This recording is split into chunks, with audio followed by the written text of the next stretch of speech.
ನಮಸ್ಕಾರ ಗುರುಗಳೇ, ಎಲ್ಲರೂ ಹೇಗಿದ್ದೀರಾ? ಚೆನ್ನಾಗಿದ್ದೀರಾ? ನಾನು ಚೆನ್ನಾಗಿದ್ದೀನಿ. ಎಲ್ಲರಿಗೂ ಹನುಮಾನ್ ಜಯಂತಿಯ ಶುಭಾಶಯಗಳು. ಇವತ್ತು ನಾನಿರೋದು ನಿಜಗಲ್ ಸಿದ್ದೇಶ್ವರ ಬೆಟ್ಟ. ಮೊದಲನೇದಾಗಿ ಇದರ ಮಾಹಿತಿ ನಾನು ನಿಮ್ಗೆ ಕೊಡ್ತೀನಿ. ಇದು ನಿಜಗಲ್ ಬೆಟ್ಟ ಬಂದು ನೆಲಮಂಗಲದಿಂದ 25 ಕಿಲೋಮೀಟರ್ ದೂರದಲ್ಲಿದೆ. ದಾಬಾಸ್ಪೇಟೆ ಹತ್ರ ಇರುವ ನಿಜಗಲ್ ಬೆಟ್ಟ ಇದು ಹೊಯ್ಸಳರ ಕಾಲದಲ್ಲಿ ಪುರವಾಗಿ, ನಂತರ ವಿಜಯನಗರದ ಅರಸರ ಕಾಲದಲ್ಲಿ ಸ್ಥಳವಾಗಿ ಮತ್ತು ಮೈಸೂರು ಒಡೆಯರ ಕಾಲದಲ್ಲಿ ಅಥಾರ್ ಕಚೇರಿಯಾಗಿ ಈಗ ಪ್ರಸ್ತುತ ಗ್ರಾಮವಾಗಿ ಇರುವ ನಮ್ಮ ನಿಜಗಲ್ ಬೆಟ್ಟದ ಸಂಕ್ಷಿಪ್ತ ಮಾಹಿತಿಯನ್ನು ನಿಮಗೆ ನಾನು ಕೊಡ್ತೀನಿ. ಬನ್ನಿ ನನ್ನೊಂದಿಗೆ. ಗುರುಗಳೇ, ಈ ಬೆಟ್ಟಕ್ಕೆ 500 ವರ್ಷದ ಇತಿಹಾಸ ಇದೆಯಂತೆ ಗುರುಗಳೇ. ಅದೇ ಥರ ಈ ಬೆಟ್ಟದ ಮೇಲೆ ವೀರಭದ್ರ ಸ್ವಾಮಿಯ ವಿಗ್ರಹ ಸಹ ಇದೆ. ಅದನ್ನು ಯಾರು ಪ್ರತಿಷ್ಠಾಪನೆ ಮಾಡಿದ್ರು ಅನ್ನೋದು ನಾನು ಹೇಳ್ತೀನಿ. ಒಂದು ರಾತ್ರಿ ಕೃಷ್ಣದೇವರಾಯರ ಕನಸಿನಲ್ಲಿ ವೀರಭದ್ರ ಸ್ವಾಮಿ ಬಂದು ನನ್ನನ್ನು ನಿಜಗಲ್ಲು ಬೆಟ್ಟದಲ್ಲಿ ಪ್ರತಿಷ್ಠಾಪನೆ ಮಾಡುವಂತ ಹೇಳ್ತಾರೆ. ಹಾಗಾಗಿ ನಮ್ಮ ಕೃಷ್ಣದೇವರಾಯರು ನಿಜಗಲ್ಲು ಬೆಟ್ಟದಲ್ಲಿ ವೀರಭದ್ರ ಸ್ವಾಮಿಯ ವಿಗ್ರಹವನ್ನು ಪ್ರತಿಷ್ಠಾಪಿಸಿರೋದು. ಸಿದ್ರಿ ಬೆಟ್ಟ ಅಂತಂದ್ರೆ ಒಂದು ಐತಿಹಾಸಿಕದ 500 ವರ್ಷಗಳ ಇತಿಹಾಸ ಇರ್ತಕ್ಕಂಥ ಒಂದು ಕ್ಷೇತ್ರ. ಅದು ಅಲ್ಲಿ ಸುಮಾರು ಒಂದಲ್ಲ ಎರಡಲ್ಲ ಒಂದು 15ರಿಂದ 20 ದೇವಸ್ಥಾನಗಳು ಇರ್ತಕ್ಕಂಥ ಒಂದು, ಹಿಂದೆ ರಾಜರು ಮಹಾರಾಜರ ಕಾಲದಲ್ಲಿ ಒಂದು ಆಳ್ವಿಕೆ ನಡೀತಾ ಇರ್ತಕ್ಕಂಥ ಕೋಟೆ ಕತ್ತಲಿರ್ತಕ್ಕಂಥ ಜಾಗ ಅದು. ಆದ ಕಾರಣ ಈ ಸುತ್ತ ಎಲ್ಲ ಕಡೆನೂ ಕೂಡ ದೇವಸ್ಥಾನಗಳವೆ, ಇಲ್ಲ ಅಂತ ಹೇಳಲ್ಲ. ಬಟ್ ಅದೇ ಶಿವಯೋಗಿಗಳು, ಸಿದ್ಧಯೋಗಿಗಳು, ಉದ್ದಾನೇಶ್ವರ ಸ್ವಾಮೀಜಿಗಳು ಎಲ್ಲರೂ ಕೂಡ ಬಂದು ತಪಸ್ಸು ಮಾಡಿರ್ತಕ್ಕಂಥ ಒಂದು ಐತಿಹಾಸಿಕ ಸ್ಥಳ. ಆ ಕಾರಣ ಅಲ್ಲೇ ಮಾಡಬೇಕು ಅಂತ ನಾವೆಲ್ಲ ತೀರ್ಮಾನ ಮಾಡಿದ್ದೀವಿ. ಅದು ಒಂದು ಪ್ರಸಿದ್ಧ ಸ್ಥಳ ಆಗ್ತಾರಲ್ಲಿ ಯಾವುದೇ ಕೂಡ ಸಂಶಯ ಇಲ್ಲ. ಮುಂದಿನ 10 ವರ್ಷದಲ್ಲಿ ಇಡೀ ರಾಜ್ಯನೇ ಈ ಕಡೆ ನೋಡೋಂಥ ಒಂದು ವ್ಯವಸ್ಥಿತವಾದ ಒಂದು ಪ್ರವಾಸಿ ತಾಣ ಆಗ್ತದೆ. ಅದು ಯಾರು ಕೂಡ ತಪ್ಪಿಸಕ್ಕಾಗಲ್ಲ.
ನಿಮಗೆ ಹನುಮಾನ್ ಜಯಂತಿ ಪ್ರಯುಕ್ತ ಶುಭಾಶಯಗಳು. ನನ್ನ ಹೆಸರು ಎಸ್ ಮಲ್ಲಯ್ಯ ಅಂತೇಳಿ. ನಾವು ಗೊಲ್ಲಹಳ್ಳಿ ಪಂಚಾಯತಿಯಿಂದ ಬಂದಿದ್ದೀವಿ. ಎಲ್ಲ ಪಾದಯಾತ್ರೆ ಬಂದಿದ್ದೀವಿ. ಈಗ ದಾಬಾಸ್ಪೇಟೆ ತಲುಪಿದ್ದೀವಿ. ತುಂಬ ಯಶಸ್ವಿ ಆಯಿತು ಕಾರ್ಯಕ್ರಮ. ಇನ್ನು ಬೆಟ್ಟಕ್ಕೆ ಹೋಗಿ ದರ್ಶನ ಮಾಡೋದು ಅಷ್ಟೇ ನಮ್ಮದು ಇರೋದು. ಏನೇ ತೊಂದರೆ ಇಲ್ಲದೆ, ನಮಗೇನು ಅಡಚಣೆ ಇಲ್ಲದೆ, ನಮಗೆ ತುಂಬ ಚೆನ್ನಾಗಿ ನಮ್ಮ ಎಲ್ಲ ಮಾಲಾಧಾರಿಗಳು ಶಿಸ್ತಿನಿಂದ ಸರ್ವಿಸ್ ರೋಡಲ್ಲಿ ಯಾವುದೇ ವೆಹಿಕಲ್ ತೊಂದರೆ ಕೊಡದೆ ಜೈ ಶ್ರೀರಾಮ್ ಅಂತ ಘೋಷಣೆ ಮಾಡುತ್ತಾ ನಾವು ತಲುಪಿದ್ದೀವಿ. ಅದು ತುಂಬ ನಮಗೆ ಖುಷಿಯಾಗಿದೆ. ಜೈ ಶ್ರೀರಾಮ್.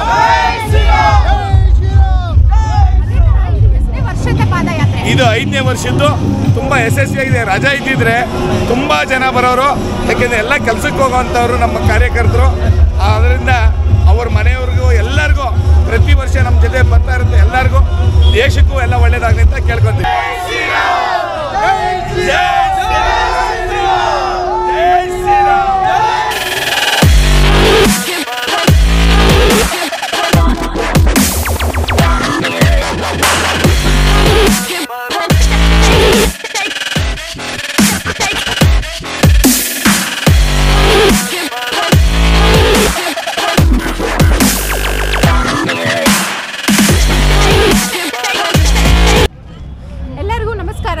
ಇವತ್ತು ಹನುಮಾನ್ ಜಯಂತಿಯ ಶುಭಾಶಯಗಳು ನಿಮಗೆಲ್ಲ. ಹೇಳಿ, ನೀವೆಲ್ಲ ಥ್ಯಾಂಕ್ ಯು ಸೋ ಮಚ್. ನೀವೆಲ್ಲ ಯಾವ ಸ್ಕೂಲ, ಕಾಲೇಜ್? ಯಾವ ಕಾಲೇಜ್ ಅವರು? ಯಾವ ಕಾಲೇಜು? ಓಕೆ, ಜೋರಾಗಿ ಮಾತಾಡಿ. ಇಷ್ಟು ಸೈಲೆಂಟಾಗಿ ನೀವೆಲ್ಲ ಮಾತಾಡಲ್ಲ, ನಂಗೆ ಚೆನ್ನಾಗಿ ಗೊತ್ತಿದೆ. ಕಾಮ PU ಕಾಲೇಜ್. ಎಸ್, ನಿಮ್ಮ ಹೆಸರು ಹೇಳಿ. ಒಬ್ಬೊಬ್ಬರ ಹೆಸರು. ಅಕ್ಷಯ್. ಅಕ್ಷಯ್, ಏನಿದು ಯಾವುದು ಕೋರ್ಸ್ ಮಾಡ್ತಾರ ಏನು ಹೇಳಿ? ಓಕೆ, ಸೊ ಇವಾಗ ನೀವು ಇಲ್ಲಿ ಸೇರಿರೋದಕ್ಕೆ ಕಾರಣ?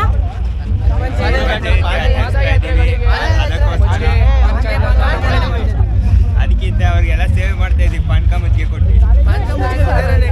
ಅಂದ್ರೆ ಒಂದೇ ಮಾತಲ್ಲಿ ಹೇಳ್ಬೇಕಂದ್ರೆ ಕಾಲೇಜ್ ಬಂಕ್ ಮಾಡಿಬಿಟ್ಟು ಇದೊಂದು ಕೆಲಸ ಮಾಡ್ತಾರೆ.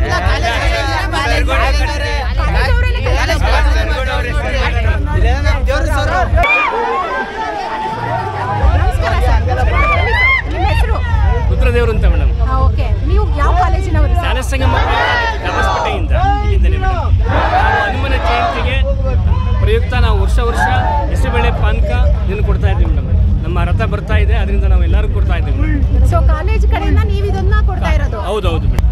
ಆಯ್ತಾ, ಇವತ್ತಿನ ಹನುಮ ಜಯಂತಿ ಪ್ರಯುಕ್ತಗೋಸ್ಕರ ಕೋಸಂಬರಿ ಆಯ್ತಾ, ಪಾನಕ, ಮಜ್ಜಿಗೆ ಇವೆಲ್ಲ ಮಾಡಿಸಿದ್ದೀವಿ. ಸೊ ನಾವು ಕೂಡ ನಮ್ಮ ಕಾಲೇಜಿಂದ ಸ್ವಾಗತವನ್ನು ಕೋರ್ತಾ ಇದ್ದೀವಿ.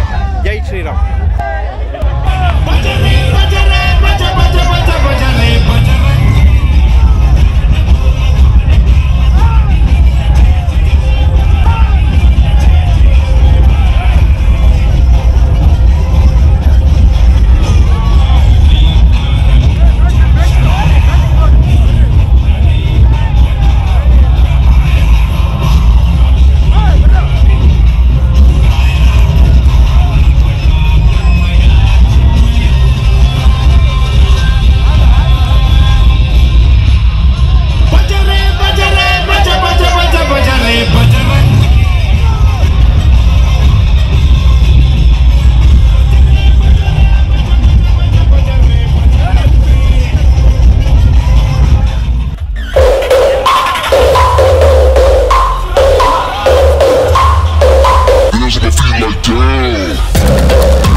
ಗುರುಗಳೇ, ಈಗ ಇಲ್ಲಿ ಮಹಿಳೆಯರು ಸುಮಾರು ದೂರದಿಂದ ಕಲಶ ಎತ್ಕೊಂಡು ಪಾದಯಾತ್ರೆ ಮಾಡ್ಕೊಂಡು ಬಂದಿದ್ದಾರೆ. ಬನ್ನಿ ಅವ್ರ ಹತ್ರನೇ ಹೋಗಿ ನಾವು ಮಾತಾಡೋಣ. ಮಂಜುಳಾ ವೆಂಕಟೇಶ್ ಅಂತ ಮೇಡಮ್. ಮೇಡಮ್, ನಾವು 5 ವರ್ಷದಿಂದ ಸಿದ್ರಬೆಟ್ಟದ ಪಾದಯಾತ್ರೆ ಮಾಡ್ತಾ ಇರೋದು. ಪೂರ್ಣಕುಂಭ ಮಹಿಳೆಯರು ಪೂರ್ಣಕುಂಭ ಜೊತೆಗೆ ದೇವರನ್ನ ಕರ್ಕೊಂಡು ನಾವು ಪಾದಯಾತ್ರೆ ಸಿದ್ರಬೆಟ್ಟದವರೆಗೂ ಪಾದಯಾತ್ರೆ ಮಾಡ್ತಾ ಇದೀವಿ ಮೇಡಮ್. 5 ವರ್ಷದಿಂದನೂ ಮಾಡ್ತಾ ಇರೋಂಥದ್ದು. ಯಾವುದೇ ಕಾರಣಕ್ಕೂ ತೊಂದರೆನೂ ಆಗಲ್ಲ, ತೊಂದರೆ ಆಗಕ್ಕೆ ನಾವು ಬಿಡೋದಿಲ್ಲ ಮೇಡಮ್. ದೇವರಿದ್ದಾನೆ. ಜೈ ಶ್ರೀರಾಮ್. ಜೈ ಶ್ರೀರಾಮ್. ಜೈ ಶ್ರೀರಾಮ್. ಜೈ ಶ್ರೀರಾಮ್. ಜೈ ಶ್ರೀರಾಮ್. ಜೈ ಶ್ರೀರಾಮ್. ಜೈ ಶ್ರೀರಾಮ್. ಜೈ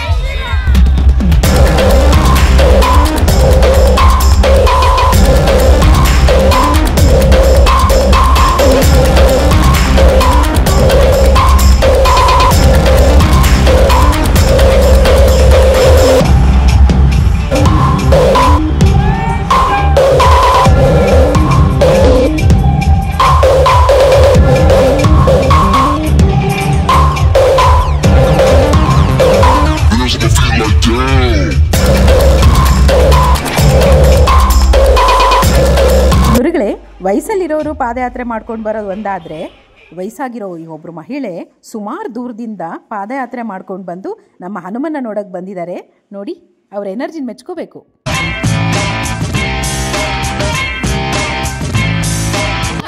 ಸುಗೈನ್ ಪಡೆದಿಂಟ ಬಂದಿದ್ದೀವಿ. ಇದು ನೀವು ಮಾಲೆ ಹಾಕೊಂಡಿದ್ದೀರಾ ಇಲ್ವಾ? ಇಲ್ಲ, ಹಾಕೊಂಡಿಲ್ಲ. ಆದ್ರೆ ಕಳಶ ಎತ್ತಿದ್ದೀರಾ? ಕಳಶ ಹೊತ್ತಿದ್ದೀವಿ. ಎಷ್ಟನೇ ವರ್ಷದಿಂದ? 5 ವರ್ಷದ್ದು. ಹೇಗಿದೆ ನಿಮ್ಗೆ ಈ ಸಲ ಇಷ್ಟು ವರ್ಷಗಳಿಂದ? ಖುಷಿ ಆಗ್ತದ ಮೇಡಮ್ ಹೊರಕ್ಕೆ. ಗಂಗಮ್ಮ ಅವ್ರು ಎಲ್ಲಿಂದ ಬಂದಿರೋದು? ನಿಜಗಲ್ ಕೆಂಪಳ್ಳಿಯಿಂದ. ಇದು ಎಷ್ಟನೇ ವರ್ಷದಿಂದ ನೀವು ಕಳಶ ಎತ್ತಾ ಇರೋದು? 8ನೇ ವರ್ಷ. ಓಕೆ, ಇದು ಹೇಗೆ ಇದು ಮಾಡೋದು ಅಂತ ಹೇಳಿ ಪ್ರೊಸೀಜರ್ ಹೇಳಿ. ಇಲ್ಲಿ ವರ್ಷನೂ ಚಿತ್ತಪ್ಪ ದೇವರ ಐತೆ, ಆಂಜನೇಯ ಐತೆ. ಆಂಜನೇಯಂಗೆ ಕಳಸ ಹೊತ್ಕೊಂಡು ಮೆರವಣಿಗೆ ಮಾಡ್ಕೊಂಡು ದೌಸ್ಪೇಟೆ ಅಂತ ಇಲ್ಲಿ ಬರ್ತೀವಿ. ಪಾದಯಾತ್ರೆ ಸ್ವಾಮೀಜಿನೆಲ್ಲ ಕರ್ಕೊಂಡು ಬರ್ತೀವಿ. ಬೆಟ್ಟಕ್ಕೆ ಸಿದ್ದಪ್ಪಂಗೆ ಆಂಜನೇಯಂಗೆ ಹೋಗ್ಬಿಟ್ಟು ಬರ್ತೀವಿ. ಎಲ್ಲ ಜೋರಾಗಿ ಜೈ ಶ್ರೀರಾಮ್. ಗುರುಗಳೇ, ಇದೇ ನೋಡಿ ನಿಜಗಲ್ ಸಿದ್ದೇಶ್ವರ ಬೆಟ್ಟ. ಗುರುಗಳೇ, ಈ ಬೆಟ್ಟಕ್ಕೆ ಇನ್ನೊಂದು ಹೆಸರು ಇದೆ. ಏನು ಅಂದ್ರೆ ರಾಗಿ ಗುಡ್ಡದ ಆಂಜನೇಯ ಸ್ವಾಮಿ ಅಂತ ಸಹ ಕರೀತಾರೆ. ಏನಕ್ಕೆ ಅಂದರೆ ಹಿಂದೆ ಶತ್ರುಗಳ ದಾಳಿ ಆದಾಗ ನವಧಾನ್ಯಗಳು ಮತ್ತು ರಾಗಿನೆಲ್ಲ ತಂದು ಇಲ್ಲಿ ಬಚ್ಚಿಡ್ತಾ ಇದ್ರಂತೆ, ಅಂದರೆ ಬೆಟ್ಟದ ತುದಿಲಿ ಬಚ್ಚಿಡ್ತಾ ಇದ್ರಂತೆ. ಇದು ಕಾವಲಾಗಿದ್ದು ನಮ್ಮ ಆಂಜನೇಯ ಸ್ವಾಮಿನೇ. ಹಾಗಾಗಿ ಇದಕ್ಕೆ ರಾಗಿ ಗುಡ್ಡದ ಆಂಜನೇಯ ಅಂತ ಸಹ ಕರೀತಾರೆ.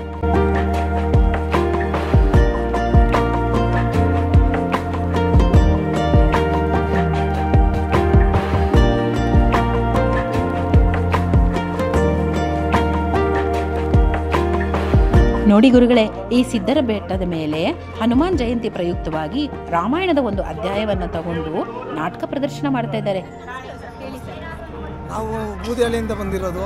ನಾವಿದು 4ನೇ ವರ್ಷ ಮಲೆ ಧರಿಸ್ಕೊಂಡು ಬರ್ತಾ ಇರೋದು. ಪ್ರತಿ ವರ್ಷವೂ ಇದೇ ಜೋಶಿಗೆ, ಇದೇ ಖುಷಿಯಾಗೆ ಸಿದ್ದಪ್ಪನ ದರ್ಶನ ಮಾಡೋಕ್ಕೆ, ಹನುಮಂತನ ದರ್ಶನ ಮಾಡೋಕ್ಕೆ ನಾವು ಖುಷಿಯಿಂದ ಬರ್ತಾ ಇದ್ದೀವಿ. ಎಷ್ಟನೇ ವರ್ಷದಿಂದ ನೀವು ಮಾಲೆ ಹಾಕ್ತಾ ಇದು 4ನೇ ವರ್ಷ. 4ನೇ ವರ್ಷ ಸರ್. ಈಗ ಇಲ್ಲೇ ಈ ಒಂದು ಪೂಜೆ ಮಾಡ್ಲಿಕ್ಕೆ ಏನಾದರೂ ಒಂದು ಇದೆಯಾ ಸರ್, ರೀಸನ್ ಇದೆಯಾ? ಹೌದು, ಇದು ಇತಿಹಾಸ ಪ್ರಸಿದ್ಧವಾದ ಸಿದ್ಧರ ಬೆಟ್ಟ. ಇಲ್ಲಿ ನಮ್ಮ ಸಿದ್ಧಗಂಗೆ ಸ್ವಾಮಿಗಳಿದ್ದಾರೆ, ಅಶೋಕ್ ಕುಮಾರ್ ಸ್ವಾಮೀಜಿಯವರ ಗುರುಗಳಿಗೆ ಸಿದ್ಧಿ ಪಡೆದಂಥ ಜಾಗ ಇದು. ಹಾಗಾಗಿ ಇಲ್ಲೇ ಹೌದು, ಹಾಗಾಗಿ ನಮ್ಮ ಇತಿಹಾಸನೇ ಇದೆ. ನರಸಿಂಹಸ್ವಾಮಿ ದೇವಸ್ಥಾನ ಇದೆ, ಈಶ್ವರನ ದೇವಸ್ಥಾನ ಇದೆ, ಆಂಜನೇಯ ದೇವಸ್ಥಾನ ಇದೆ.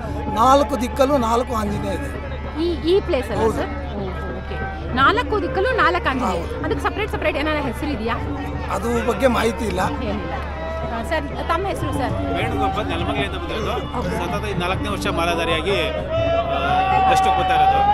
ಮತ್ತು ಇದು ಈ ಬೆಟ್ಟದಲ್ಲಿ 4 ಮೂಲೆಯಲ್ಲೂ ಆಂಜನೇಯ ಇದೆ. ಆಂಜನೇಯ ಸಪ್ರೇಟ್ ಏನು ಹೆಸರೇನಿಲ್ಲ. ಮತ್ತೆ ಮೇನ್ ದೇವರು ಬಂದು ಸಿದ್ದಪ್ಪ. ಇಲ್ಲಿ ಸಿದ್ದಪ್ಪ. ಆಮೇಲೆ ಸಿದ್ದಪ್ಪ ಅಂದ್ರೆ ಅದೇನು ಶಿವಗೆ ಹೌದು, ಶಿವ ಸಂಬಂಧಪಟ್ಟಿದ್ದು. ಮತ್ತೆ ಇದು ರಕ್ಷಣೆಗೆ ಕಾವಲಿಗೆ 4 ಆಂಜನೇಯ ಸ್ವಾಮಿಗಳದ್ದು ವಿಗ್ರಹ ಇದೆ. ಮತ್ತೆ ಶಿವಂದು ದೇವಸ್ಥಾನ ಇದೆ, ಮತ್ತೆ ಲಕ್ಷ್ಮೀ ನರಸಿಂಹಸ್ವಾಮಿ ದೇವಸ್ಥಾನ ಇದೆ.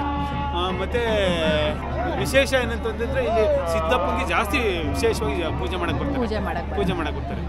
ಮೇನ್ ಮೂಲ ದೇವರೇ ಸಿದ್ದಪ್ಪ ಸರ್. ಮತ್ತೆ ನಾನು ಇನ್ನೊಂದು ಇಲ್ಲಿ ಕೇಳ್ಪಟ್ಟಿದ್ದೇನು ಅಂದ್ರೆ ಇಲ್ಲಿನೋ ಅಕ್ಕ ತಂಗಿ ಕೊಳ ಅಂತ ಏನೋ ಇದೆ ಅಂತ, ಅದು ನಿಜನಾ? ಓಕೆ. ಮತ್ತೆ ನಾನು ಇಲ್ಲಿ ಇನ್ನೊಂದು ಕೇಳ್ಪಟ್ಟೆ, ಏನೋ ರಾಗಿದು ಸಂಬಂಧಪಟ್ಟಿದ್ದು, ಅದೇನಾದ್ರೂ ಗೊತ್ತಿದ್ಯಾ?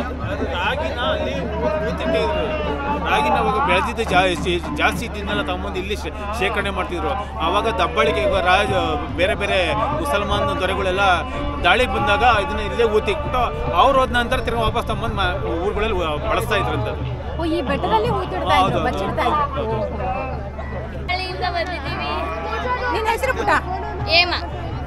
ಯಾವ ಸ್ಟ್ಯಾಂಡರ್ಡ್ ಅಲ್ಲಿ ಓದ್ತಾ ಇದೆಯಾ? First P U.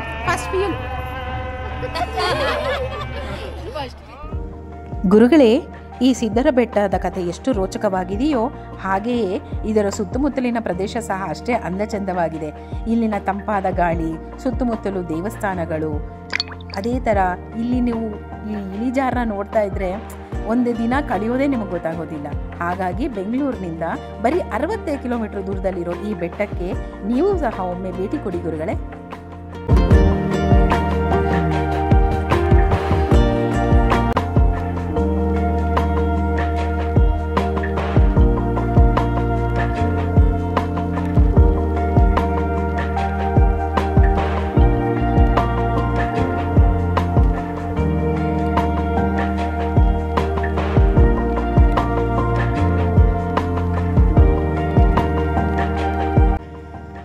ಗುರುಗಳೇ, ಈ ಬೆಟ್ಟಕ್ಕೆ ಸಿದ್ಧರ ಬೆಟ್ಟ ಅಂತ ಸಹ ಕರೀತಾರೆ. ಏನಕ್ಕೆ ಅಂತರ ಕರೀತಾರೆ? ಅದಕ್ಕೇನೋ ಒಂದು ಮೂಲ ಕಾರಣ ಇರಬೇಕಲ್ವಾ?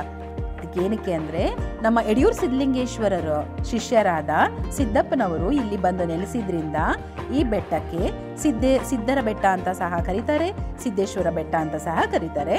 ಎಲ್ಲದಕ್ಕಿಂತ ಮೇಯ್ನ್ ಆಗಿ ನಿಜಗಲ್ ಸಿದ್ದೇಶ್ವರ ಬೆಟ್ಟ ಅಂತ ಇಲ್ಲಿನ ಬೆಟ್ಟಕ್ಕೆ ಮೂಲವಾದ ಹೆಸರು. ಮತ್ತು ಇದು ಬಂದು ಅಕ್ಕ ತಂಗಿಯರ ಕೂಡ.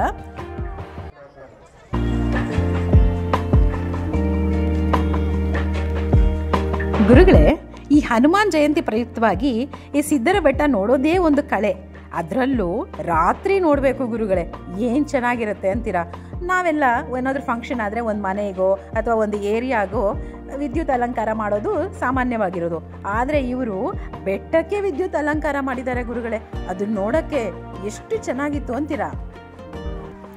ಗುರುಗಳೇ, ಇದಾಗಿತ್ತು ನಮ್ಮ ಹನುಮ ಜಯಂತಿ ಮತ್ತು ನಿಜಗಲ್ ಸಿದ್ದೇಶ್ವರ ಬೆಟ್ಟದ ವಿಡಿಯೋ. ಗುರುಗಳೇ, ನಿಮ್ಮ ಮನೆ ಮಗಳಾದ ಕರುನಾಡ ಸ್ವಾತಿಶ್ರೀ ಚಾನಲ್ನ ಸಬ್ಸ್ಕ್ರೈಬ್ ಮಾಡಿ, ಶೇರ್ ಮಾಡಿ, ಲೈಕ್ ಮಾಡಿ ಮತ್ತು ಬೆಲ್ ಬಟನ್ ಒತ್ತೋದನ್ನ ಮರಿಬೇಡಿ. ಇನ್ನೂ ಸುಮಾರು ವಿಡಿಯೋಗಳು ನಿಮ್ಮ ಮುಂದೆ ಬರುತ್ತೆ ಗುರುಗಳೇ. ಹಾಗಾಗಿ ನಿಮ್ಮ ಪ್ರೀತಿ ಪ್ರೋತ್ಸಾಹ ಇದ್ದಷ್ಟು ಇನ್ನೂ ಪುರಾತನವಾದ ದೇವಸ್ಥಾನಗಳು, ಒಳ್ಳೆ ಪ್ರವಾಸಿ ತಾಣಗಳು ನಿಮ್ಮ ಮುಂದೆ ಬರಲಿದೆ ಗುರುಗಳೇ. ಹಾಗಾಗಿ ಕರುನಾಡ ಸ್ವಾತಿ ಶ್ರೀ ಚಾನೆಲ್ನ ಸಬ್ಸ್ಕ್ರೈಬ್ ಮಾಡೋದು ಮರಿಬೇಡಿ. ಜೈ ಶ್ರೀರಾಮ್.